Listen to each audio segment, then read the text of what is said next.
Hello friends, good morning. मेरे YouTube channel पे आपका स्वागत है। अभी हम पढ़ रहे हैं भारतीय न्याय संहिता 2023 BNS 2023, जिसका चैप्टर 1 2 हम कंप्लीट कर चुके हैं। आज हम पढ़ेंगे चैप्टर 3। चैप्टर 3 है जनरल एक्सेप्शंस। इसके भी दो पार्ट हैं। पहले पार्ट में नॉर्मल जनरल एक्सेप्शंस दी गई हैं और सेकंड पार्ट में आपको प्राइवेट डिफेंस दिया गया है, प्राइवेट प्रतिरक्षा का अधिकार, जो कि सेक्शन 34 से लेकर 44 तक है। तो हम पहला पार्ट पहले ही पढ़ चुके हैं। आज हम पढ़ेंगे प्राइवेट डिफेंस। आपके प्राइवेट प्रतिरक्षा में क्या क्या अधिकार आपको प्राप्त है, उनके बारे में हम विस्तार पूर्वक पढ़ेंगे। अगर मेरा वीडियो पसंद आता है तो प्लीज़ वीडियो को लाइक कीजिए और चैनल को सब्सक्राइब कीजिए, जिससे कि आगे आने वाले वीडियोज आपको मिलते रहेंगे। इस चैप्टर में हम पहले बेयर एक्ट के हिसाब से पढ़ेंगे। इसके बाद में इसके जो भी बेयर एक्ट के अलावा कुछ भी केस लॉज हैं वो पढ़ेंगे, जो भी इलस्ट्रेशंस हैं वो पढ़ेंगे। और लास्ट में इसके जब ये पूरा हो जाएगा तो उसके बाद में मैं इसके जो इम्पोर्टेंट क्वेश्चंस हैं वो लेके आऊँगा। तो इसके बारे में हम पूरा विस्तार पूर्वक पढ़ेंगे। तो चलो शुरू करते हैं। सेक्शन 34। सेक्शन 34 इज प्राइवेट प्रतिरक्षा में की गई बातें। तो क्या है? कोई बात अपराध नहीं है जो प्राइवेट प्रतिरक्षा के अधिकार के प्रयोग में की जाती है। यानी कि कोई भी ऐसी बात अपराध नहीं होगी जो कि प्राइवेट प्रतिरक्षा के अधिकार के प्रयोग में की जाती है। अब ये कौन सी प्राइवेट प्रतिरक्षा के अधिकार के प्रयोग में की जाएगी, तो वो आगे हम पढ़ेंगे। जो सेक्शन 35 से आगे जितने भी दिए हुए हैं सेक्शंस, उनमें ये आईपीसी के सेक्शन 96 में था प्रोविजन। अब ये बीएनएस आ गया है। आईपीसी के सेक्शन 96 में सेम सेक्शन 34 के प्रोविजंस थे। अब देखो 35 क्या? 35 है private defence for what. Private defence किसके लिए आपको प्राप्त होता है? तो किसके लिए प्राप्त होता है, ये समरी बनाई है एक टेबल में, समरी के रूप में समझाया। बाकी विस्तार पूर्वक हम आगे पढ़ेंगे। तो private defence for what? First is body, body के लिए प्राइवेट डिफेंस। और सेकंड इज प्रॉपर्टी, प्रॉपर्टी के लिए प्राइवेट डिफेंस। बॉडी किसकी बॉडी? सेल्फ और अदर्स। सेल्फ की बॉडी के लिए और अदर्स की बॉडी के लिए, दोनों के लिए प्राइवेट डिफेंस प्राप्त है, जो कि सेक्शन 100 से 102 ये आईपीसी में था। अभी बीएनएस का तो हम आगे पढ़ रहे हैं, तो ये आईपीसी का सेक्शन मैंने मेंशन किया है इसमें कि आईपीसी में इसमें दिया गया था, और बीएनएस का अभी हम पढ़ लेंगे आगे। इसी प्रकार से right of private defence of property. Property किसके लिए? सेल्फ और अदर्स की। प्रॉपर्टी किस प्रकार की हो सकती है? मूवेबल भी हो सकती है और इमूवेबल भी हो सकती है। और अपराध क्या क्या हो सकते हैं? तो फर्स्ट है थेफ्ट हो सकती है, रॉबरी हो सकती है, मिसचीफ हो सकती है, क्रिमिनल ट्रेसपास हो सकता है, और अटेम्प्ट ऑफ अबव मेंशन्ड। ये जो चार टाइप के बताया, theft, robbery, mischief, criminal trespass और इनका कोई भी अटेम्प्ट, तो ये सारा किस में आएगा? प्राइवेट डिफेंस ऑफ प्रॉपर्टी में आएगा। ये भी आईपीसी के सेक्शन 103 से लेके 105 तक दिया गया। नेक्स्ट आएगा सेक्शन हमारा 36, private defence against whom. Private defence हमें किसके खिलाफ मिल सकता है? तो देखो, पर्सन कॉजिंग होम, जो व्यक्ति होम कॉज कर रहा है, चाहे वो अनसाउंड माइंड हो, चाहे माइनर हो, चाहे इंटॉक्सिकेटेड हो, या फिर मिसकंसेप्शन, इन सब में प्राइवेट डिफेंस आपको मिल सकता है। और नेक्स्ट है section 37, when no private defence available. यानी प्राइवेट डिफेंस कब अवेलेबल नहीं होगा आपको?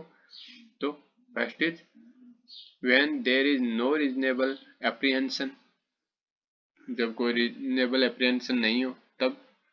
Not against public servant acting in good faith under colour of his office, वो अपने ऑफिस के किसी ड्यूटी में हो और गुड फेथ में कार्य कर रहा हो। कौन? Public servant. और there is time to recourse to protection from public authority, और जो पब्लिक अथॉरिटी से अप्रोच करने का रिकोर्स के लिए अगर टाइम है, तो ऐसी कंडीशन में भी आपको प्राइवेट डिफेंस अवेलेबल नहीं होगा। तो ये तीन कंडीशन जब प्राइवेट डिफेंस आपको नहीं होगा। Extend of right, not more than harm inflicted, only that much which is necessary to for defense। यानी कि आप प्राइवेट डिफेंस है उसको कहाँ तक एक्सटेंड कर सकते हो, तो जितना आपको हार्म हो रहा उसके हिसाब से ही आपको इसका प्राइवेट डिफेंस मिलेगा। इससे ज़्यादा आप यूज नहीं कर सकते हो, जितना आपको आवश्यकता है उससे ज़्यादा आप प्राइवेट डिफेंस का इस्तेमाल नहीं कर सकते हो। नाउ सेक्शन 35, शरीर तथा संपत्ति की प्राइवेट प्रतिरक्षा का अधिकार। क्या है शरीर और संपत्ति की प्राइवेट प्रतिरक्षा का अधिकार? धारा 37 में अंतर्विष्ट निबंधों के अधीन रहते हुए प्रत्येक व्यक्ति को अधिकार है कि वह क्या क्या अधिकार प्राप्त है। जो धारा 37 है उसमें एक्सेप्शंस दिए गए हैं, उनके अधीन रहते हुए क्या क्या अधिकार है। पहला, मानव जीवन पर प्रभाव डालने और किसी अन्य व्यक्ति के शरीर, मानव शरीर को प्रभावित करने वाले किसी अपराध के विरुद्ध अपने शरीर और किसी अन्य व्यक्ति के शरीर की प्रतिरक्षा करें, यानी कि उसको खुद के शरीर और किसी अन्य व्यक्ति के शरीर की प्रतिरक्षा करने का अधिकार प्राप्त है। और सेकेंड इज, किसी ऐसे कार्य के विरुद्ध जो चोरी, लूट, रिश्ती या आपराधिक अत्याचार की परिभाषा में आने वाला है, या जो चोरी, लूट, रिश्ती या आपराधिक अत्याचार करने का प्रयत्न है, अपनी या किसी अन्य व्यक्ति की संपत्ति चाहे चल हो या अचल उसकी प्रतिरक्षा करें। यानी इसमें क्या बताया गया है, चोरी, लूट, रिश्ती और आपराधिक अत्याचार या तो किया गया हो या इनका प्रयत्न किया गया हो, कहाँ पे किया गया हो, या तो खुद की संपत्ति में या किसी अन्य व्यक्ति की संपत्ति में। संपत्ति किस प्रकार की हो सकती है, या तो वो चल संपत्ति हो सकती है या फिर अचल संपत्ति हो सकती है। इन कंडीशंस में आपको प्राइवेट प्रतिरक्षा का अधिकार है संपत्ति के लिए। ये है आईपीसी के सेक्शन 97 में कवर किया गया था पहले, और जो कि अभी है section 35 of BNS. Next is section 36, ऐसे व्यक्ति के कार्य के विरुद्ध प्राइवेट प्रतिरक्षा का अधिकार जो विकर्चित आदि हो। अगर मान लो कोई व्यक्ति विकर्चित है तो उसके विरुद्ध क्या प्राइवेट प्रतिरक्षा का अधिकार होगा, तो इसके बारे में इसमें उपबंध किया गया है कि जब कोई कार्य जो अन्यथा कोई अपराध होता, उस कार्यों को करने वाले व्यक्ति के बालकपन, समझ की परिपक्वता का अभाव, चित्त विकृति या मत्तता के कारण, या उस व्यक्ति के किसी भ्रम के कारण वह अपराध नहीं है। जब प्रत्येक व्यक्ति उस कार्य के विरुद्ध प्राइवेट प्रतिरक्षा का वही अधिकार रखता है जो वह उस कार्य में के वैसा अपराध होने की दशा में रखता है। यानी क्या बोलना चाह रहे हैं इसमें कि अगर कोई ऐसा कार्य है, अगर वो कार्य किया जाता तो अपराध होता, लेकिन कुछ वजह बताई गई है इनकी वजह से अपराध नहीं है। क्यों अपराध नहीं है वो, कि वो बालकपन में किया गया या फिर समझ की परिपक्वता के में किया गया है, या फिर चित्त विकृति के कारण किया गया है, या मत्तता के कारण किया गया है, या फिर किसी उस व्यक्ति के भ्रम के कारण किया गया है। अगर इन कंडीशंस में किया गया तो वो अपराध नहीं है, लेकिन अगर वो एक सही व्यक्ति द्वारा किया जाता तो अपराध होता। तो यहाँ भी माना जाएगा कि उसके विरुद्ध भी उस व्यक्ति को प्राइवेट प्रतिरक्षा का अधिकार है, चाहे वो इन लोगों के द्वारा किए जाने के कारण क्या नहीं हो, अपराध नहीं हो। अगर मान लो कोई भी कार्य किया जाता है और ये ऊपर जो 4-5 कारण बताए गए हैं, इन कारण वाले व्यक्ति द्वारा किया जाता है तो अपराध नहीं है, लेकिन अगर कोई और व्यक्ति अगर वही सेम काम करता और वो अपराध होता तो माना जाएगा कि ये इस कंडीशन में भी उनको प्राइवेट प्रतिरक्षा का अधिकार प्राप्त है। ये सेम सेक्शन था आईपीसी के सेक्शन 98 में, जो कि बीएनएस का सेक्शन 36 है। अभी इसमें देखो एक इलस्ट्रेशन देखेंगे हम, जिससे कि अच्छे से समझ में आ जाएगा। Z, a person of unsound mind. Z क्या है, एक अनसाउंड माइंड का पर्सन है। अटेम्प्ट टू किल ए, वो ए को मारने का प्रयास करता है। Z is guilty of no offence. Z यहाँ पे किसी ऑफेंस का गिल्टी नहीं है। क्यों नहीं है, क्योंकि वो अनसाउंड माइंड है। But A has the same right of private defence which he would have if Z were sane. यानी यहाँ पे क्या है, अनसाउंड माइंड है जेड और वो अटैक करता है ए पे, मारने के लिए। अब यहाँ पे क्या है कि जेड ने कोई अपराध नहीं किया, लेकिन एक को राइट ऑफ प्राइवेट डिफेंस है। क्यों? क्योंकि अगर मान लो जेड की जगह कोई और होता, सही होता, तो वो अपराध होता। तो यही हमने पढ़ा है कि अगर वो किसी सही व्यक्ति द्वारा किया जाता और वो कार्य अपराध होता तो उसको प्राइवेट प्रतिरक्षा का अधिकार मिलेगा। तो सेम इसमें भी है कि same right of private defence which he would have if Z were sane, यानी कि वो वही प्राइवेट प्रतिरक्षा का अधिकार रखता है अगर मान लो जेड यहाँ पे सेन होता, इनसेन न होता। सेकंड क्या है? A enters by night a house which he is legally entitled to enter. A क्या करता है? किसी घर में रात को एंटर करता है जिसमें वो लीगली बाउंड है, लीगली आ सकता है, इंटाइटल्ड है आने के लिए। Z in good faith taking A for a house breaker attacks A, यानी कि जेड क्या है? वो गुड फेथ में कार्य कर रहा है, वो देखता है कि ये कोई जो आया है वो हाउस ब्रेकर है और उसके ऊपर एक के ऊपर अटैक कर देता है। Here Z by attacking A under this misconception commits no offence but A has the same right of private defence against Z which he would have if Z were not acting under this misconception. यहाँ पे क्या करता है? ए enter करता है, Z समझता है कि ये कोई हाउस ब्रेकर है तो वो उसके ऊपर अटैक कर देता है। अब जेड के ऊपर जेड अटैक कर देता है ए पे, तो ए के पास में प्राइवेट प्रतिरक्षा का अधिकार है। कैसा है? अगर वो सामने ए जेड है,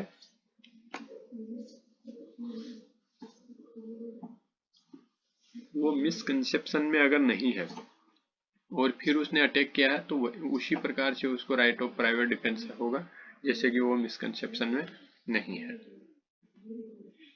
नेक्स्ट इज सेक्शन 37, कार्य जिसके विरुद्ध प्राइवेट प्रतिरक्षा का कोई अधिकार नहीं है। यही हम पढ़ते आ रहे हैं, जो सब में पढ़ा है हमने कि सेक्शन 37 के अलावा, सेक्शन 37 के अलावा आगे भी हम बहुत पढ़ेंगे।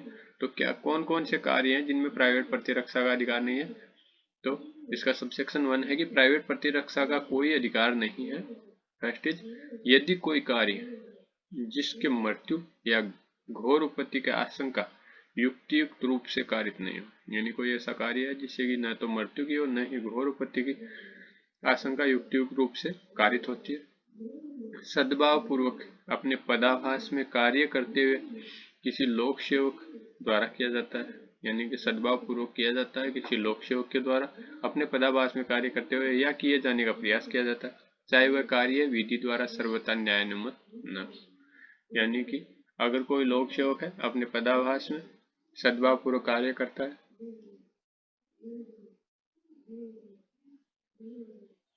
जिससे मृत्यु या घोर उपत्ति की आशंका युक्त रूप से नहीं है। अब चाहे वो कार्य विधि द्वारा सर्वथा न्यायानुमत हो या ना हो, लेकिन यहाँ पे प्राइवेट प्रतिरक्षा का अधिकार नहीं होगा। सेकंड कंडीशन है कि यदि कोई कार्य जिससे मृत्यु या घोर उपत्ति की आशंका युक्तियुक्त रूप से कारित नहीं होती है, इसमें भी है कि मृत्यु या घोर उपत्ति की कोई आशंका युक्तियुक्त रूप से नहीं है। अगर मान लो मृत्यु या घोर उपत्ति की कोई आशंका युक्तियुक्त रूप से बन रही है तो प्राइवेट प्रतिरक्षा का अधिकार आपको मिल जाता है। दोनों में यह क्लियर लिखा है कि सद्भावपूर्वक अगर कोई कार्य कर रहा है और मृत्यु या घोर उपत्ति की आशंका नहीं है, सद्भावपूर्वक अपने पदाभास में कार्य करते हुए किसी लोक सेवक के निर्देश से किया जाता है। पहले में लोक सेवक खुद कर रहा है या फिर दूसरा है कि लोक सेवक के निर्देश से अगर कोई ऐसा कार्य किया जाता है जो कि सद्भावपूर्वक किया जा रहा है और इसमें मृत्यु या घोर उपत्ति की आशंका नहीं है या किए जाने का प्रयास किया जाता है, चाहे वह निर्देश विधि द्वारा सर्वथा न्यायानुमत नहीं भी हो। ऐसा निर्देश विधि द्वारा न्यायानुमत नहीं भी हो तो भी प्राइवेट प्रतिरक्षा का अधिकार नहीं बनता। नेक्स्ट है थर्ड कंडीशन, उन मामलों में जिनमें संरक्षण के लिए लोक प्राधिकारियों की सहायता प्राप्त करने के लिए समय है। यानी कि अगर लोक प्राधिकारियों से अपने संरक्षण के लिए सहायता प्राप्त करने का आपके पास में टाइम है तो आप प्राइवेट प्रतिरक्षा के अधिकार का प्रयोग नहीं कर सकते।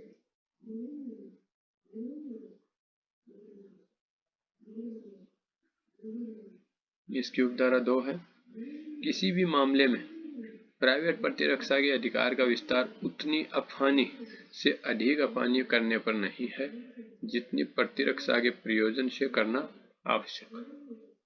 यानी कितना कर सकते हो, जितनी अफानी आपको उस जो मामला है उस प्रतिरक्षा के प्रयोजन के लिए आवश्यक हो, उससे ज्यादा अफानी आप नहीं कर सकते। यह है आईपीसी का सेक्शन 99 था पहले, और अभी सेक्शन 37 ऑफ बीएनएस हो गया एक्सेप्शंस। एक्सप्लेनेशन पढ़ते हैं हम। पहला एक्सप्लेनेशन है, a person is not deprived of right of private defense against an act done or attempted to be done by a public servant as such unless he knows or has reason to believe that the person doing the act is such public servant। यानी कि कोई public servant कार्य कर रहा है और उसके against private प्रतिरक्षा का अधिकार नहीं है, ये हम पहले पढ़ चुके हैं, लेकिन उसको पता ही नहीं है कि ये लोक सेवक है, पब्लिक सर्वेंट है, तो कैसे होगा उसका राइट ऑफ प्राइवेट डिफेंस। तो एज ही नोज, यानी कि या तो वो जानता है या फिर हैज रीजन टू बिलीव, विश्वास करने का कारण रखता है कि वो लोक सेवक है या पब्लिक सर्वेंट है, तो वो ही उसको ये एक्सेप्शन लागू होगा। A person is not deprived of the right of private defense against an act done or attempted to be done by the direction of public servant unless he knows or has reason to believe that the person doing the act is acting by such direction, or unless such person states the authority under which he acts, or if he has authority in writing, unless he produces such authority if demanded। यानी कि second में हमने क्या पढ़ा था कि अगर कोई व्यक्ति है लोक सेवक के प्राधिकार से, अथॉरिटी से अगर वो कोई इस प्रकार का कार्य कर रहा है, तो यहाँ पे भी उसके विरुद्ध प्राइवेट प्रतिरक्षा का अधिकार जो है उसका प्रयोग किया जा सकता है। कब नहीं किया जा सकता, यदि या तो वो जानता है या विश्वास करने का ऐसा कारण रखता है कि वो लोक सेवक के प्राधिकार से कार्य कर रहा है, या फिर रिटर्न में उसके पास में कोई अथॉरिटी है जो कि वो बोलने पर उसके सामने प्रोड्यूस करता है, तो ऐसी कंडीशन में उसको फिर प्राइवेट प्रतिरक्षा का अधिकार नहीं होगा। केस लॉ पढ़ते हैं हम, सेक्शन 37 का, एम्परर वर्सेस मामून।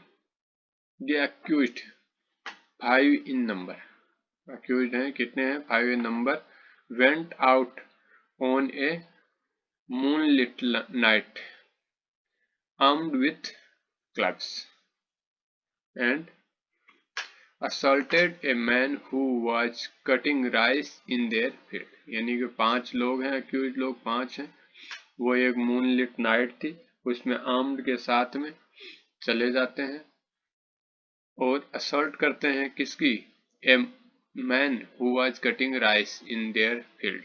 एक व्यक्ति है वो अपने खेत में राइस की कटिंग कर रहा है, काट रहा है, तो उसको असॉल्ट करते हैं। The man received 6 distinct fractures of the school bone besides other bounds and died on the spot. यानी उस व्यक्ति को जो कि काट रहा था, राइस कटिंग कर रहा था, उसको 6 यानी कि 6 फ्रैक्चर आते हैं ऑन स्कूल बाउंड्स, और उसके अलावा और भी कई घाव होते हैं और वो ऑन द स्पॉट मर जाते हैं।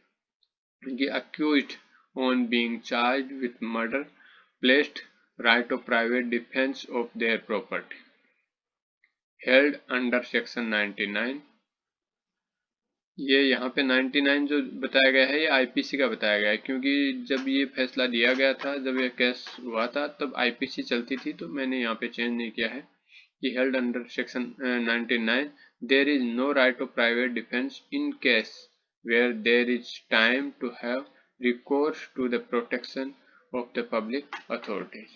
इन्होंने क्या बोला अक्यूज ने कि वो अपने प्राइवेट प्रतिरक्षा के अधिकार का प्रयोग किया है और उसमें उसको मार दिया है, लेकिन उनको राइट ऑफ प्राइवेट डिफेंस नहीं दिया गया। क्यों? क्योंकि उसके पास में टाइम था जब उन्होंने देखा कि एक आदमी है जो कि राइस की कटिंग कर रहा है उनके खेत में, वो 5 लोग थे, और वो कटिंग कर रहा है, वो अकेला आदमी था, तो उनके पास में पूरा टाइम था वहाँ पे, लेकिन फिर भी उन्होंने उसको मार दिया। यहाँ पे कोर्ट ने फैसला दिया कि उनके पास राइट ऑफ प्राइवेट डिफेंस नहीं था। क्यों?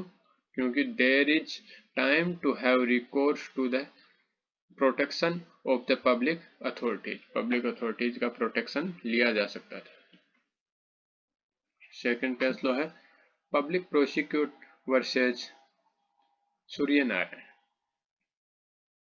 On search by customs officers, certain goods were found to have been smuggled from Yemen into Indian territory।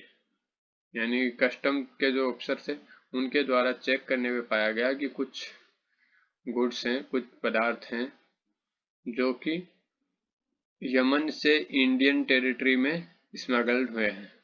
In course of search the smuggler attack the officers. जब ऐसा search किया जा रहा था तो स्मगलर थे, उन्होंने सर्चिंग ऑफिसर्स के ऊपर क्या किया, अटैक कर दिया एंड इंजर्ड देम, और उनको इंजरी पहुंचाई। They argued that the officers had no power to search as there was no notification declaring Yemen a foreign territory under Section 5 of the Indian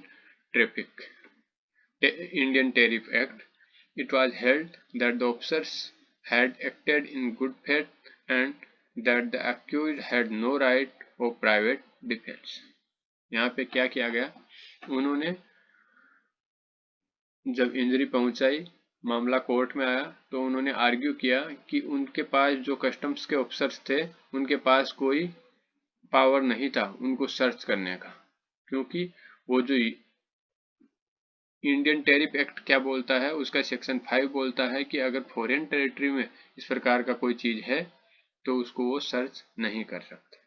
लेकिन कोर्ट ने उनको इस बात का प्राइवेट डिफेंस दिया कि उन्होंने जो भी कार्य किया था वो गुड फेथ में किया था and that the accused had no right of private defence. इसलिए उनके पास, अक्यूज्ड के पास कोई प्राइवेट डिफेंस नहीं है क्योंकि उन्होंने गुड फेथ में ऐसा कार्य किया था। नेक्स्ट केस है state of UP versus Ram Swaroop 1974। काफी फेमस केस है। गंगाराम एंड साहिब दत्ता अक्का मुनिमजी वर ट्रेड रिवेल्स। गंगाराम और साहिब दत्ता अक्का मुनिमजी जो है ये ट्रेड रिवल्स थे। ये मुनिमजी के केस के नाम से फेमस है। Gangaram went to buy a basket of melons from Sahib at around 7 AM। Gangaram था, वो एक बास्केट खरीदने के लिए गया, किसके पास में, साहिब के पास, अराउंड 7 o'clock मॉर्निंग के 7 AM, सुबह के 7 बजे वो जाता है। Sahib decline to sell the same. Sahib ने ऐसे वो बास्केट बेचने के लिए मना कर दिया and there was a serious fight between the two and left the market in a huff. उन दोनों के बीच में क्या हो गई, जब साहिब ने मना कर दिया वो बास्केट बेचने के लिए तो दोनों के बीच में गंभीर फाइट हो गई। Later Gangaram went to the market with his son Ram Swaroop. फिर क्या हुआ, जब फाइट हो गई तो गंगाराम मार्केट गया, उसके बाद में अपने पुत्र राम स्वरूप के साथ में एंड 2 अदर सन्स, और 2 अन्य पुत्र के साथ में। Gangaram had a knife. Gangaram के पास में एक चाकू था। Ram Swaroop had a gun and 2 others had lathis. Gangaram के पास में क्या था, चाकू था, उसका एक बेटा गया राम स्वरूप, उसके पास में एक गन थी, और 2 दूसरे बेटे गए, उनके पास में लाठियां थी। They were aggressive with Sahib. उन्होंने एग्रेसिव किया साहिब के साथ में। Who tried to retreat. Ram Swaroop shoot him dead at the point blank crunch. उन्होंने, राम स्वरूप जो था जिसके पास में गन थी, उसने उसको शूट कर दिया। The Land Session Court judge convicted Ram Swaroop under section 302 of IPC। तो क्या किया, कोर्ट का जो जज था, कोर्ट ने सेक्शन 302 ऑफ आईपीसी में रामस्वरूप को कॉन्विक्ट कर दिया and sentenced him to death, और उसको फांसी की सजा सुना दी। Whereas Gangaram was convicted under section 302 IPC, read with section 334 of IPC and was sentenced to life imprisonment।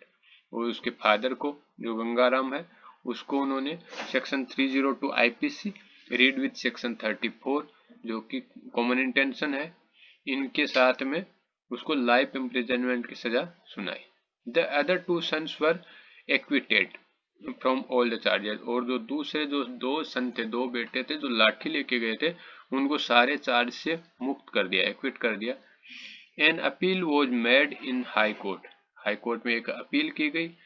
The high court acquitted Gangaram and Ramswaroop, high court ने गंगाराम और रामस्वरूप को एक्विट कर दिया। And also confirm the acquittal of other two, और जो दो को पहले ही एक्विट किया जा चुका था उसको भी कंफर्म कर दिया। The high court presumed without evidence that Gangaram used to carry a gun to his vegetable farm, यानी कि क्या किया, हाई कोर्ट ने बिना कोई एविडेंस के ही यह मान लिया कि गंगाराम जो था वो अपनी गन को लेके जाता था वेजिटेबल फार्म पे, और ऐसा करके उन्होंने एक्विट कर दिया उनको।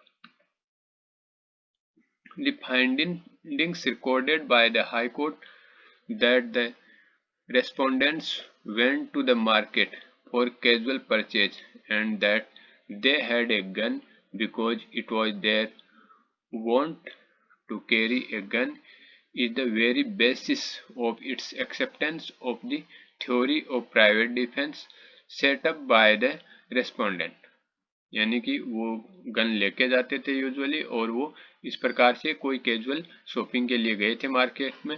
According to the high court, a routine visit to the market led to an exempted trip between the deceased and Gangaram, यानी कि क्या हुआ, गंगाराम और इसके बीच में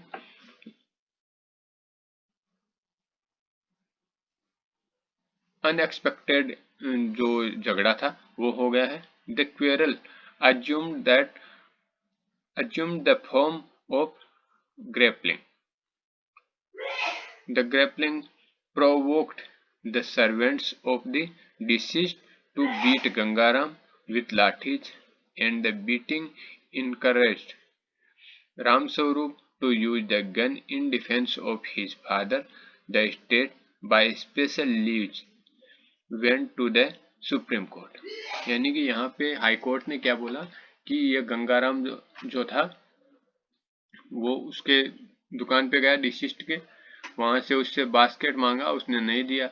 ऑन द स्पॉट वहां पे उन पे झगड़ा हो गया तो उसके सर्वेंट्स ने उसकी पिटाई कर दी लाठी से। किसकी? गंगाराम की। अब जब गंगाराम की पिटाई होते देखा तो उसका बेटा था रामस्वरूप, उससे रहा नहीं गया, उसके पास में गन थी जो कि वो यूजुअली कैरी करता था, और उस गन से उसने डिसीज को गोली मार दी जिससे कि वो मर गया, उसकी मौत हो गई। मामला आगे चला जाता है सुप्रीम कोर्ट में। द ऑनरेबल जज present to hear the case was Y.V. Chandrachud. Here he was of the opinion that, क्या opinion दिए Y.V. Chandrachud ने, कि the right of private defense is a right of defense, not vengeance. It is available in face of imminent threat to those who act in good faith, and is in no case can right be approved to a person who stays manage a situation where right can be used as a safeguard to justify an act of aggression। यानी कि जो right of private defence है वो कोई भी sudden imminent threat अगर है तो उसके लिए किया जाता है, अगर कोई गुड फेथ में किया जा रहा है काम तो उसके लिए नहीं है ये।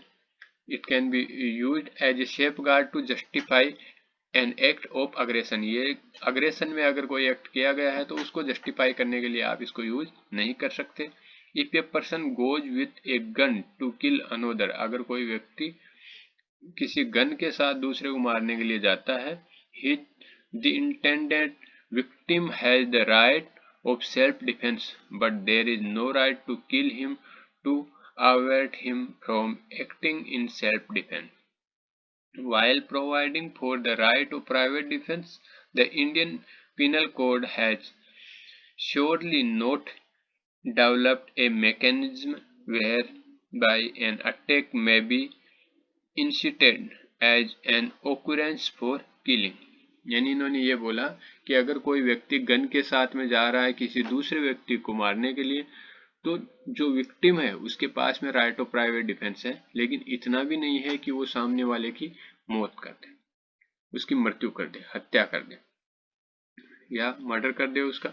लेकिन ये आईपीसी जो है इसमें ये भी श्योरली कोई मैकेनिज्म ऐसा नहीं बनाया गया है कि किस लेवल तक आने के बाद वो अटैक है may be incited as an occurrence for killing, कि किलिंग के लिए उसकी मृत्यु कारित करने के लिए वो एक्ट कर सकता है। ये कोई मैकेनिज्म ऐसा नहीं बनाया गया है, ये वाईवी चंद्रचूड़ ने कहा था इसमें। थर्ड क्या बोला, the possibility of fight is not enough to justify, जो फाइट की पॉसिबिलिटी है वो एनफ नहीं है to justify the killing of मुनीम जी, यानी मुनीम जी को मारने के लिए जो पॉसिबिलिटी है फाइट की वो वैलिड नहीं है, वही पर्याप्त नहीं है।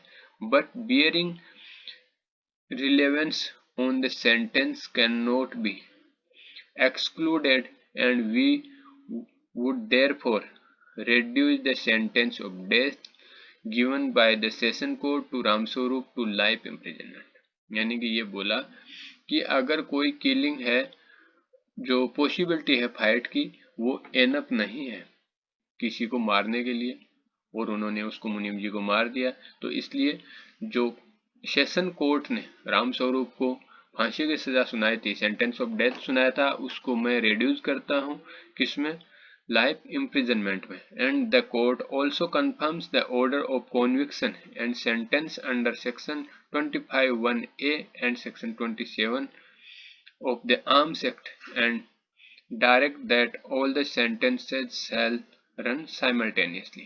और उसने बोला कि जो आर्म्स एक्ट का सेक्शन 25 का सबसेक्शन 1 एंड सेक्शन 27 जो है वो भी साइमल्टेनियसली इसमें चलेंगे। There is no material in the charge against Gangaram under section 29B of the Arms Act, यानी गंगाराम के खिलाफ कोई भी आर्म्स एक्ट में ऐसा चार्ज नहीं है क्योंकि उसके पास में क्या था, आर्म्स नहीं था। because he cannot be said to have carried his licensed gun to Ramswaroop. the enhanced view is that Ramswaroop took it। तो यह है मुनीम जी का केस है। इसमें सुप्रीम हाई कोर्ट ने जो ट्रायल कोर्ट था उसके सेशन कोर्ट जो था उसके फैसले को उलट दिया था, और बाद में जब वो वापस सुप्रीम कोर्ट में गया तो सुप्रीम कोर्ट ने फिर से उसको उलट दिया।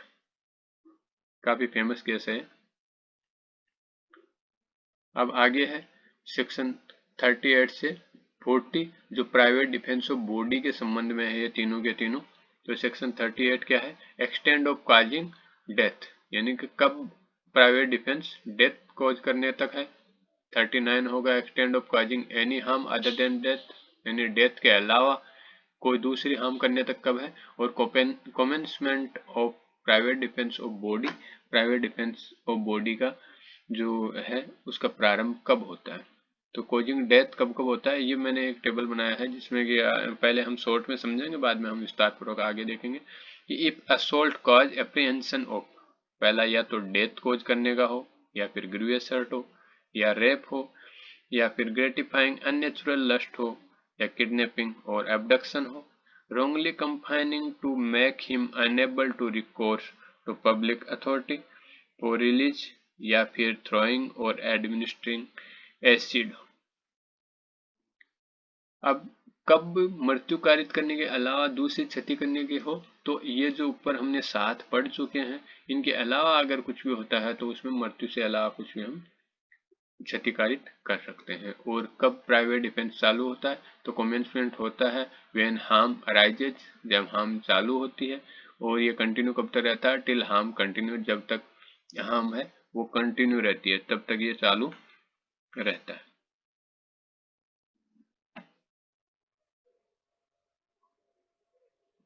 तो अब पढ़ते हैं हम सेक्शन 38।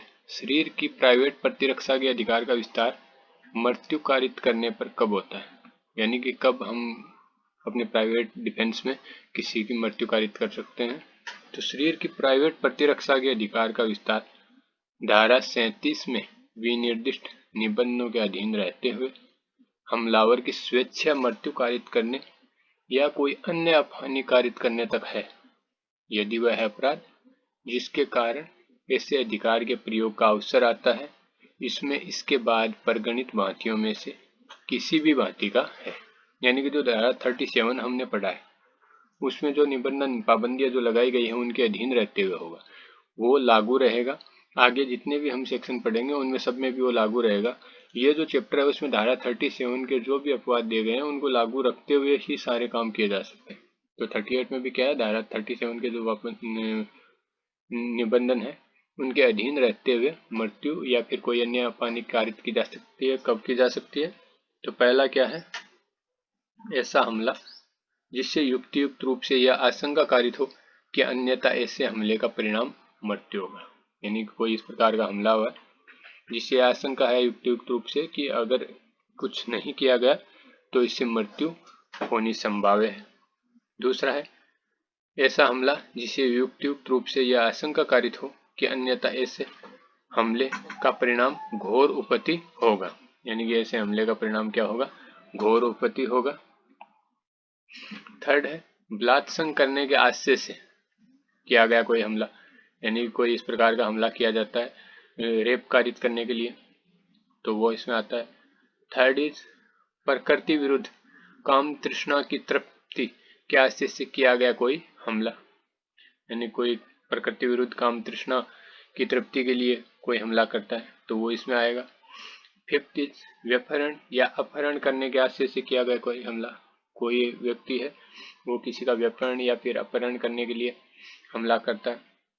सिक्स्थ है इस आशय से किया गया हमला कि किसी व्यक्ति का ऐसी परिस्थितियों में सदोष प्रतिरोध किया जाए जिनसे उसे युक्तियुक्त रूप से यह आशंका कारित हो कि वह अपने को छुड़वाने के लिए लोक प्राधिकारियों की सहायता प्राप्त नहीं कर सकेगा। यानी कि इस आशय से कोई हमला किया जाता है और ऐसी परिस्थितियों में किया जाता है उसका सदोष अवरोध कर दिया जाए, सदोष प्रतिरोध कर लिया जाता है, अवरोध नहीं है यहाँ पे, सदोष प्रतिरोध है, प्रतिरोध किया जाए जिससे कि यह आशंका हो कि वो लोक प्राधिकारियों से सहायता प्राप्त नहीं कर सकेगा। तो ऐसी स्थिति में वो लास्ट है अम्ल फेंकने या देने का कृत्य, या अम्ल फेंकने या देने का प्रयास करना, या तो अम्ल फेंकता है उसके ऊपर या फिर देता है फेंकने के लिए या फिर इसका प्रयास करता है जिसमें युक्तियुक्त रूप से यह आशंका कारित हो कि ऐसे कृत्य के परिणाम स्वरूप अन्यथा परिणाम घोर उपति कारित होगी।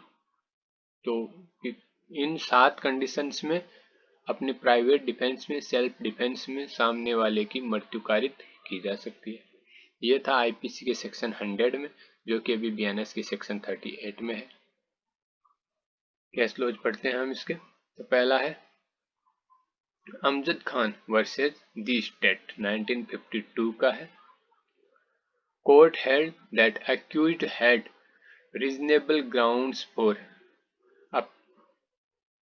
apprehending that either death or grievous hurt would be caused to himself or his family. The circumstances in which he was placed were quite sufficient to give him the right of private defense of the body even to the extent of causing death। यानी कि ये ऐसी conditions थी, ऐसे circumstances थे कि वो अपनी सेल्फ डिफेंस में या तो कोई मृत्यु कारित कर सकता है या फिर बॉडीली इंजरी कारित कर सकता है, causing death। The facts of the cause are that a communal right broke out between some Sindhi refugees residents and the local Muslim in Katni. यानी कि क्या हुआ था, कम्युनल राइट हुआ था जो सिंधी रिफ्यूजीज थे उनके बीच में और लोकल मुस्लिम थे कटनी में उनके बीच में कम्युनल राइट हो गया था। The shops and the residents of the accused and his brother were adjacent to each other. यानी कि जो सोप थे और उनका रेजिडेंस था अक्यूज्ड का और उसके भाई का, वो एडजेसेंट थे एक दूसरे के। The mob approached and looted the shop of the accused brother. Mob आई, भीड़ आई और भीड़ ने उसके भाई की सोप को लूटा।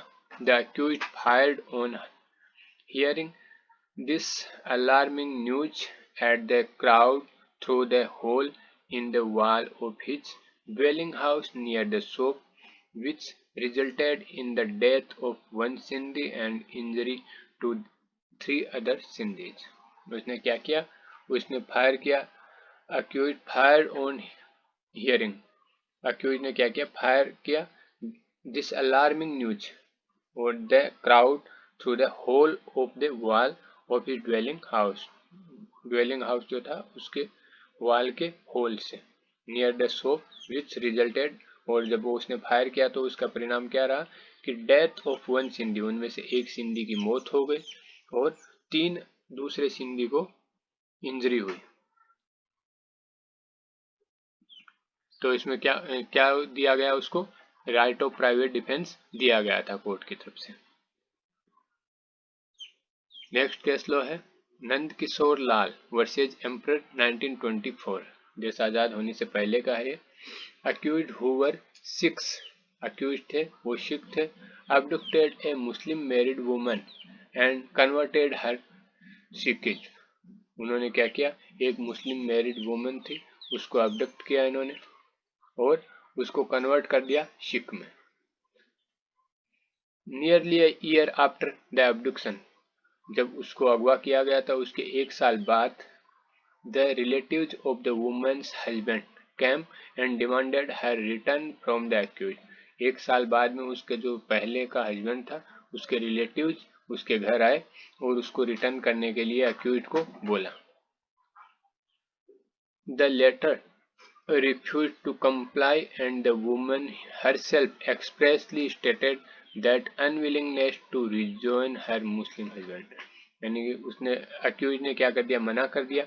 जो उसका बाद का हस्बैंड था उसने मना कर दिया उसको देने के लिए, और वो लेडीज थी उसने भी हरसेल्फ एक्सप्रेसली स्टेटेड, उसने क्लियर रूप से स्टेट किया कि वो वापस से मुस्लिम हस्बैंड के यहाँ नहीं जाना चाहती है। Thereupon the husband's relatives attempted to take her away by force। तो उस हस्बैंड के जो रिलेटिव आए थे उन्होंने फोर्सफुली उसको दूर ले जाने के लिए अटेम्प्ट किया, कोशिश किया। The accused resisted the attempt, accused था उसने उसको ले जाने से रोका। And in so doing one of them inflicted a blow on the head of the woman's assailants which resulted in the latter's death।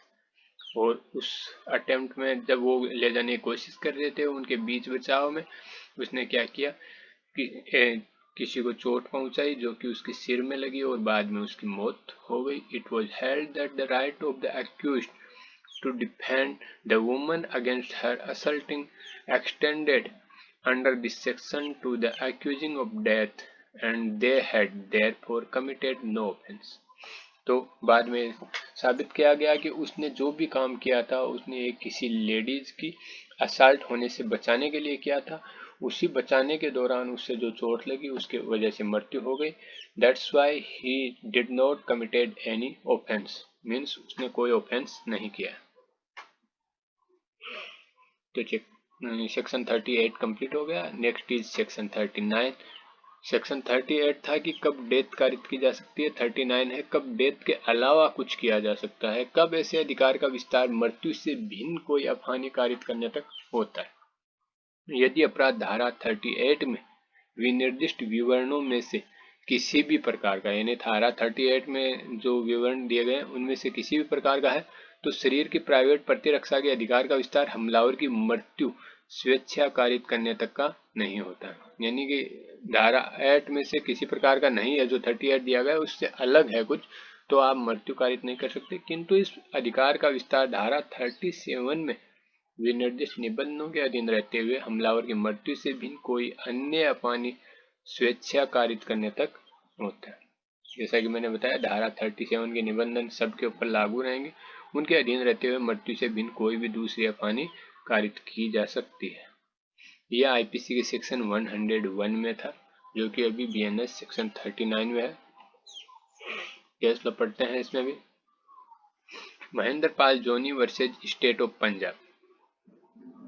There was a question between the labourers and the administration over interest for compensation.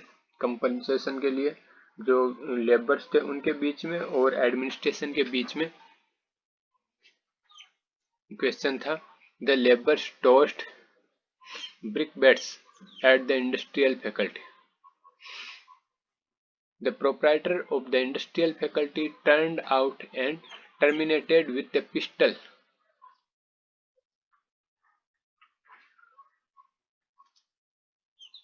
The court held that the proprietor surpassed his right of private defense in murdering the labor. उसने क्या किया, जो labour थे वो इकट्ठा हुए थे और the labour toast brick bats at the industrial facility. The proprietor of the industrial facility turned out and terminated with a pistol sledging on specialist. उन्होंने क्या किया, पिस्टल से गोली चला दी। The court held that the proprietor surpassed his right of private defence in murdering the labour. उन्होंने क्या किया, कोर्ट ने डिसाइड किया कि जो प्रोप्राइटर है उसने अपनी शक्ति है उसका ज़्यादा प्रयोग किया है प्राइवेट डिफेंस में by murdering the labour, labour को मर्डर करके। Essentially when an accused was assaulted by the expired and the accused cut him with the blade in the heart, it was held that the accused surpassed his ideal for private defense. यह decide किया गया कि उसने accused को क्या किया, cut him with the blade, उसने blade से काटा in the heart, उसके हार्ट पे। तो ये हेल्ड किया गया कि accused है वो surpassed his ideal और प्राइवेट डिफेंस, प्राइवेट डिफेंस में उसने अपनी शक्ति का सरप्लस यूज किया है।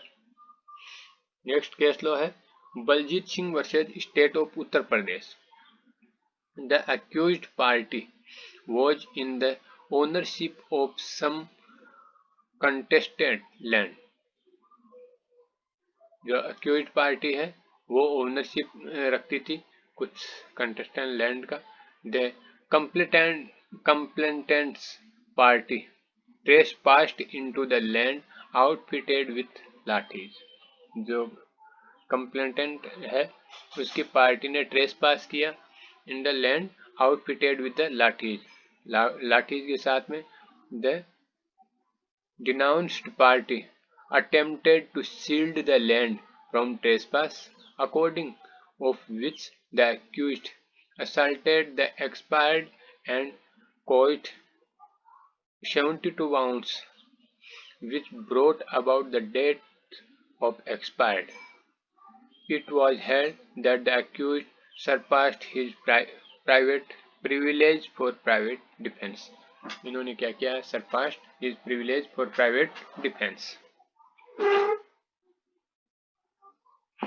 अब नेक्स्ट है सेक्शन 40, शरीर की प्राइवेट प्रतिरक्षा के अधिकार का प्रारंभ और बना रहना। शरीर की प्राइवेट प्रतिरक्षा है उसके अधिकार का प्रारंभ कब होता है और ये कब तक बना रहता है।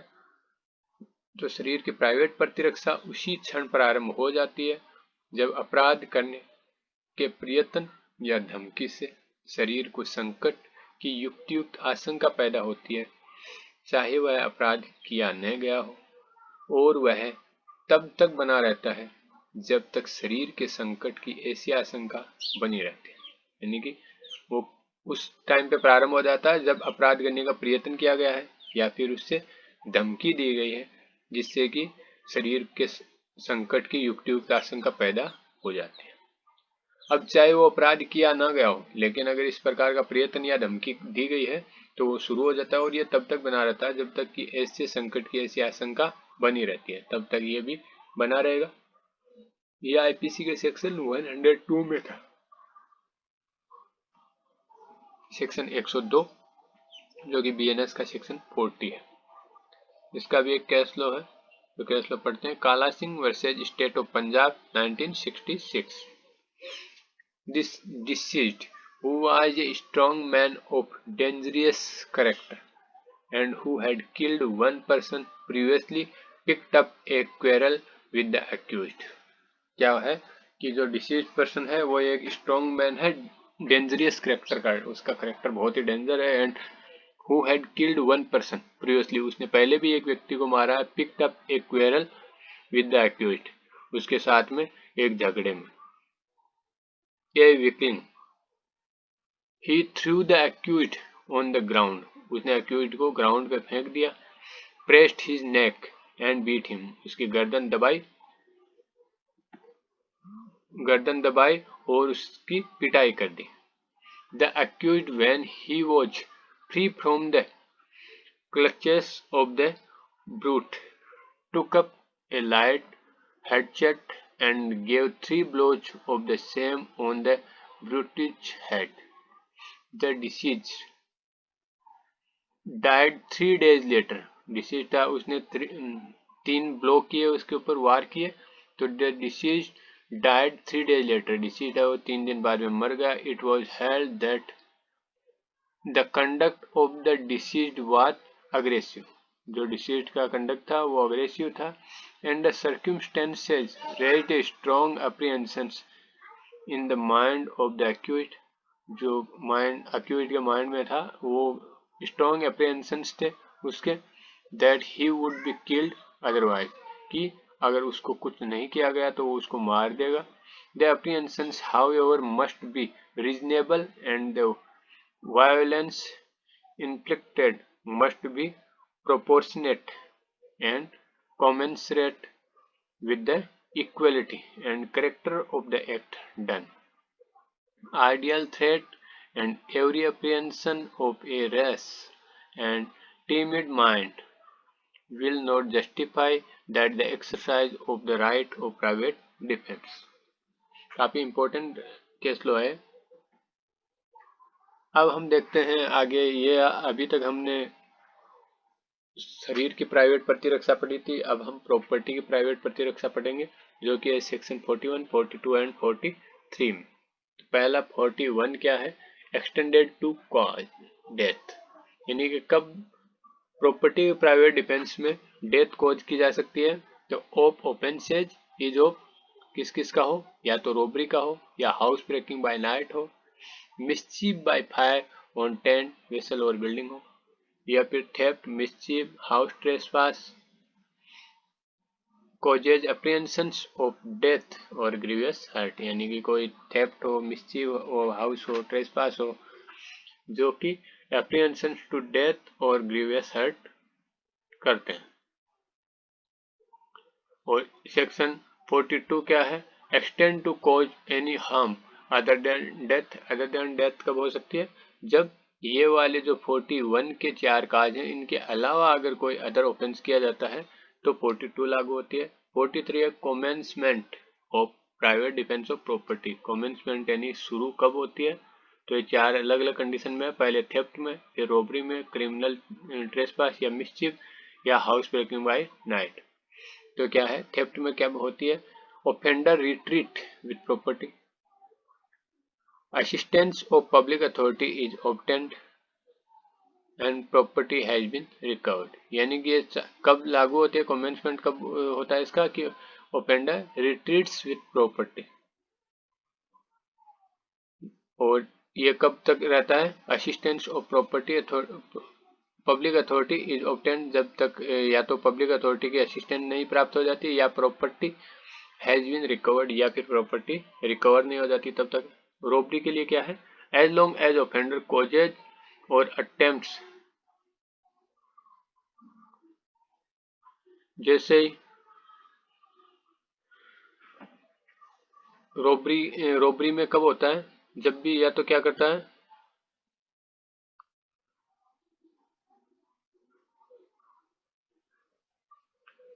जो बंदा कर रहा है, रॉबरी कर रहा है, as long as offender causes और अटेम्प्ट्स, या तो कॉज करता है या फिर अटेम्प्ट करता है। कॉज कर दो या अटेम्प्ट कर दो, दोनों ही इसमें आते हैं। या तो क्या है, डेथ कॉज करता है, या फिर हार्ट कॉज करता है, या रॉन्गफुल रेस्ट्रेंट है, और फियर ऑफ इंस्टेंट डेथ या हर्ट या रॉन्गफुल रेस्ट्रेंट कंटिन्यूज, जब तक कंटिन्यू रहता है तब तक।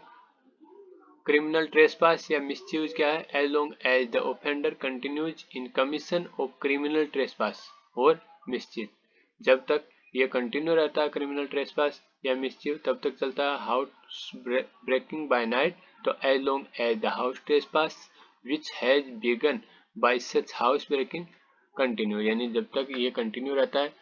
तो क्रिमिनल ट्रेसपास और मिसचीव और हाउस ब्रेकिंग बाय नाइट ये कब तक चलता है, जब तक ये कंटिन्यू रहता है। और इन दो का रॉबरी और थेफ्ट का थोड़ा कंडीशन दूसरा दिया हुआ है, तो चलो इसको हम विस्तार से पढ़ते हैं।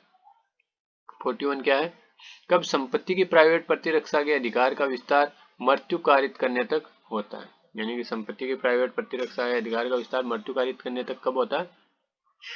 संपत्ति के प्राइवेट प्रतिरक्षा के अधिकार का विस्तार धारा 37 में विनिर्दिष्ट निबंधों के अधीन रहते हुए दोषकर्ता की मृत्यु या कोई अन्य अपहानि स्वेच्छा कारित करने तक का होता है, यदि वह अपराध जिसके किए जाने के या किए जाने के प्रयत्न के कारण उस अधिकार के प्रयोग का अवसर आता है, जिसमें इसके बाद प्रगणित भांतियों में से किसी भी भांति का है, यानी कि अभी जो आगे टाइप बताए गए हैं उस प्रकार का अगर है तो प्राइवेट डिफेंस में मृत्यु कारित की जा सकती है। तो पहला क्या है, लूट, अगर लूट की जाती है तो। दूसरा, सूर्यास्त के बाद और सूर्योदय के पहले गृह भेदन, सूर्य मतलब रात में गृह भेदन किया जाता है, सूर्यास्त होने के बाद से लेकर सूर्योदय होने से पहले तक अगर गृह भेदन किया जा सकता है तो भी उसमें मृत्यु कारित की जा सकती है। नेक्स्ट इज अग्नि या किसी विस्फोटक पदार्थ द्वारा रिष्टि जो किसी ऐसे भवन, तंबू या जलियान को की गई है, यानी या तो अग्नि द्वारा या फिर किसी विस्फोटक पदार्थ द्वारा कोई ऐसे रिष्टि की जाती है जो कि किसी ऐसे भवन में, तंबू में या फिर जलियान को की गई है, जो मानव आवास के रूप में या फिर संपत्ति की अभिरक्षा के स्थान के रूप में उपयोग में लाया जाता है, अगर यहाँ पे ऐसे रिष्टि कारित की जाती है तो। और लास्ट है चोरी, रिष्टि या गृह अत्याचार, या तो चोरी हो या फिर रिष्टि हो या फिर गृह अत्याचार हो, जो ऐसी परिस्थितियों में किया गया है जिनसे युक्त रूप से यह आशंका कारित है कि यदि प्राइवेट प्रतिरक्षा के अधिकार का प्रयोग न किया गया हो तो परिणाम मृत्यु या घोर उपपत्ति होगा। अगर ऐसे अधिकार का प्रयोग नहीं किया गया है तो उसका परिणाम क्या होगा, या तो मृत्यु होगा या फिर घोर उपपत्ति होगा। ये जो सेक्शन 41 है या आईपीसी का सेक्शन 103 था, तो अभी बीएनएस में सेक्शन 41 हो गया। इसका केस लॉ पढ़ते हैं हम। Mithu Pandey versus state. 2 persons armed with tangi and danda respectively were supervising collection of fruit by laborers from the trees which were in the possession of the accused persons, यानी accused person के possession के trees थे, उनसे fruit collection कर रहे थे labour, उनको assist कर रहे थे, सुपरवाइज कर रहे थे। Who protested against the illegal act, उन्होंने जो इलीगल एक्ट के अगेंस्ट में प्रोटेस्ट किया। In the altercation that followed one of the accused suffered multiple injuries because of the assault, तो उनमें से एक को multiple injuries I because of the assault हुआ वहाँ उसके द्वारा। The accused used force resulting in death, जो अक्यूज्ड था उसने जो फोर्स यूज किया उसके रिजल्ट में उसकी डेथ हो गई। The Patna high court held that the accused were entitled to the right of private defence even to the extent of causing death as the fourth clause of this section was applicable। यानी कि fourth clause था इस section का, वो apply किया। Fourth clause क्या था, तो चोरी लूट करता है, रिश्ती करता है, तो ये किस में आएगा, और उसमें अगर मृत्यु कारित करने तक क्षति कारित कर सकता है वो, तो ये इसमें आएगा। और इसमें उसके पास में राइट आ गया उसकी डेथ कोज करने का, तो वो डेथ कोज कर सकता है। नेक्स्ट केस लॉ है जैसा Singh versus state of Haryana. The Supreme Court held that the right of private defense of property will not extend to the causing of the death of the person who committed such acts if the act of trespass is in respect of an open land। यानी कि अगर open land में कोई trespass किया जाता है तो ऐसे में उसकी डेथ कॉज नहीं की जा सकती। Only house trespass committed under such circumstances as may reasonably cause death or grievous hurt is enumerated as one of the offences under section। यानी कि इस सेक्शन के अंतर्गत अगर ट्रेसपास किया जाता है और वो किसी ऐसी ओपन लैंड में हो रहा है तो वहां पे आप डेथ कॉज नहीं कर सकते। डेथ कॉज करने के लिए कुछ सर्कमस्टेंसेज हैं, उनको पूरा फुलफिल होना जरूरी है। नेक्स्ट है सेक्शन 42। ऐसे अधिकार का विस्तार मृत्यु से भिन्न कोई अफहानि कारित करने तक का कब होता है।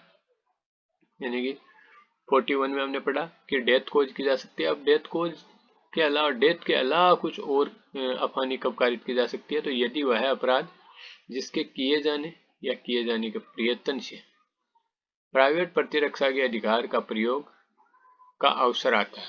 यानी कि वह अपराध जिसके किए जाने या किए जाने के प्रयत्न से, या तो वो अपराध किया जाता है या उसका प्रयत्न किया जाता है, तो उसे प्राइवेट डिफेंस के अधिकार के प्रयोग का जब अवसर आता है, वैसी चोरी, रिश्ती या आपराधिक अत्याचार है जो धारा 41 में विनिर्दिष्ट विवरणों में से किसी प्रकार का नहीं है। यानी कि वो चोरी, रिश्ती या आपराधिक अत्याचार है, लेकिन जो धारा 41 है उसमें विनिर्दिष्ट किया गया विवरण उसमें से नहीं है, तो उस अधिकार का विस्तार स्वेच्छा मृत्यु कारित करने तक का नहीं होता है।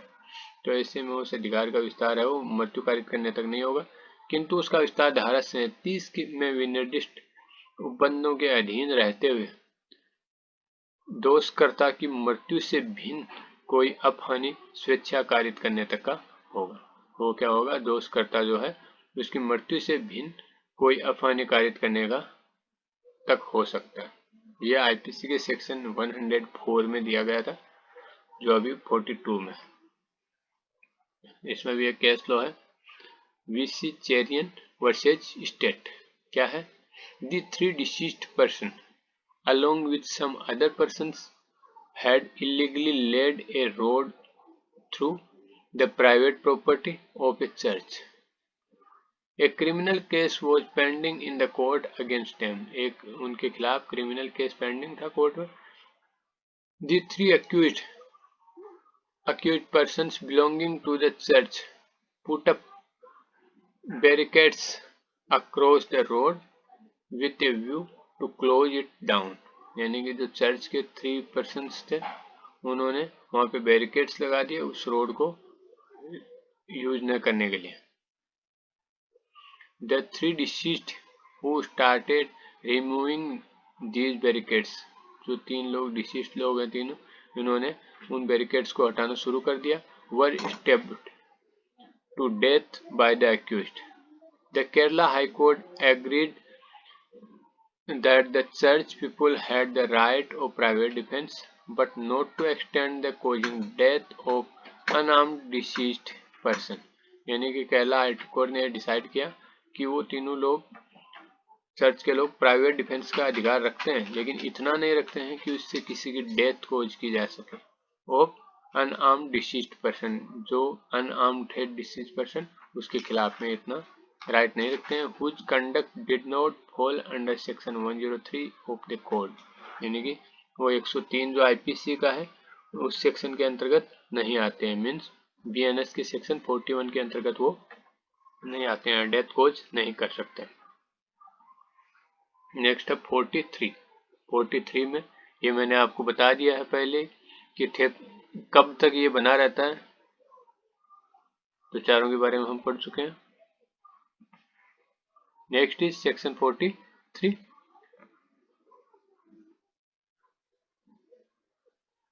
संपत्ति की प्राइवेट प्रतिरक्षा के अधिकार का प्रारंभ होना और बने रहना। कब प्रारंभ होता है, कब बने रहता है, तो संपत्ति की प्राइवेट प्रतिरक्षा का अधिकार तब प्रारंभ होता है जब संपत्ति के संकट की युक्तियुक्त आशंका प्रारंभ होती है, यानी कि प्राइवेट प्रतिरक्षा अधिकार का प्रारंभ होता है जब संपत्ति की प्राइवेट प्रतिरक्षा का अधिकार की युक्तियुक्त आशंका बनी रहती है।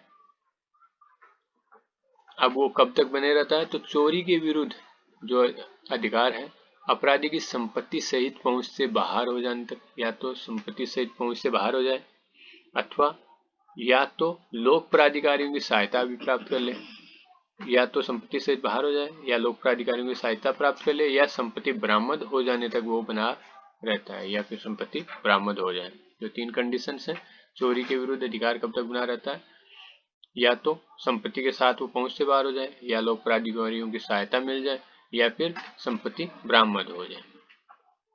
अब लूट के विरुद्ध वो कब तक बना रहता है, तो लूट के विरुद्ध तब तक बना रहता है जब तक अपराधी किसी व्यक्ति की मृत्यु या उपत्ति या दोष अवरोध कारित करता है, सदोष अवरोध कारित करता है या कारित करने का प्रयत्न करता रहता है, अथवा जब तक तत्काल मृत्यु का या तत्काल उपत्ति का या तत्काल व्यक्ति का विरोध का भय बना रहता है, तब तक वो रहता है।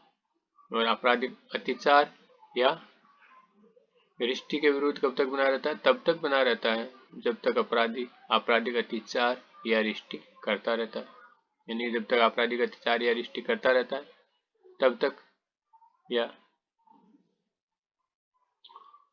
नेक्स्ट है सूर्यास्त के पश्चात और सूर्योदय के पहले ग्रह भेदन के विरुद्ध तब तक बना रहता है जब तक ऐसे ग्रह भेदन से प्रारंभ हुआ ग्रह अत्याचार होता रहता है, तब तक ये बना रहता है।